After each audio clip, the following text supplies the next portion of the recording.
So Devil's Third, a game that no one liked, is really untrue. All the publishers and people that reviewed this game in the Western Hemisphere really, really did not like this game.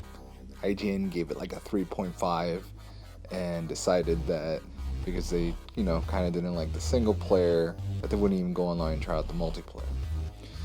The single player, it's an 80s action game. Super dumb. Story plot wise, it's just funny. And it's still a lot of fun though. It reminds me of an old N64 PlayStation 2 game.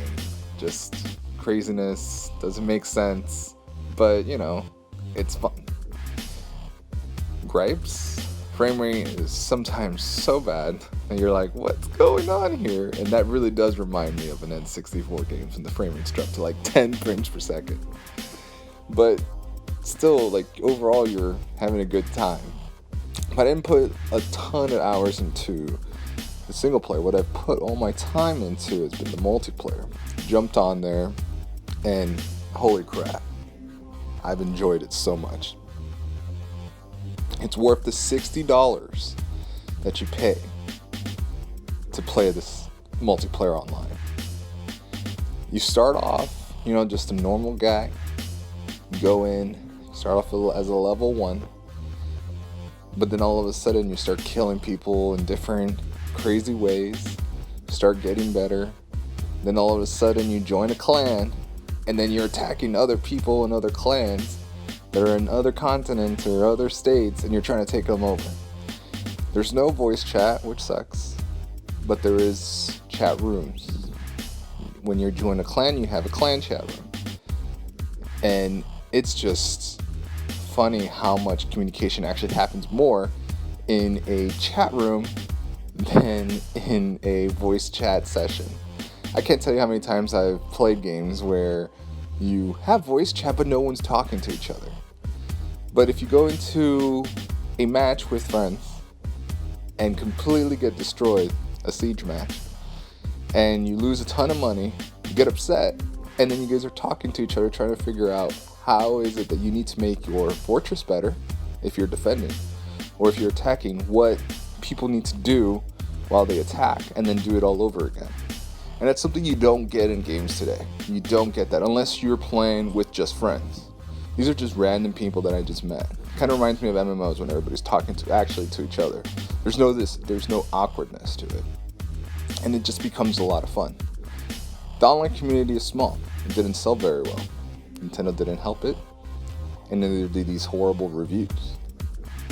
But it actually gives it this very awesome tight-knit community that everybody's talking to each other, everybody's trying to figure out where to play, what to do, and coordinate which game types everybody's going to do. And as I've seen, it's getting bigger because the second print came out and people are starting to figure out that it's actually enjoyable. You see all these reviews on YouTube and people are actually enjoying the game. And it, like I said before, it is worth the $60. Siege matches are fantastic. You go in, so much craziness is happening. Things are blowing up. You see a bunch of people coming at you with swords, guns, and whatever else they have. All of a sudden you are shooting somebody with an assault rifle. You waste all your bullets. You take out your shotgun. You kill the guy to the left. You don't have any more bullets. You can't reload. His friend's coming right behind you with a flamethrower. So you take out your sword. You have a sword match. And then all of a sudden you throw the sword into his head. And then you win. How awesome is that? That's when stuff like that happens, you're like, oh my god, I'm enjoying this. You can't do that in any other game that I know of. Maybe you can. But do yourself a favor and forget all these huge review publishers or whatever and actually play the game and make your own judgment on it. And yes, graphically it's not the greatest looking game. And yes, it isn't the best multiplayer game on the Wii U, or overall in any console. But what it is, it's just tons of fun. And people that seem to actually put time into it. really have enjoyed it. So try it out.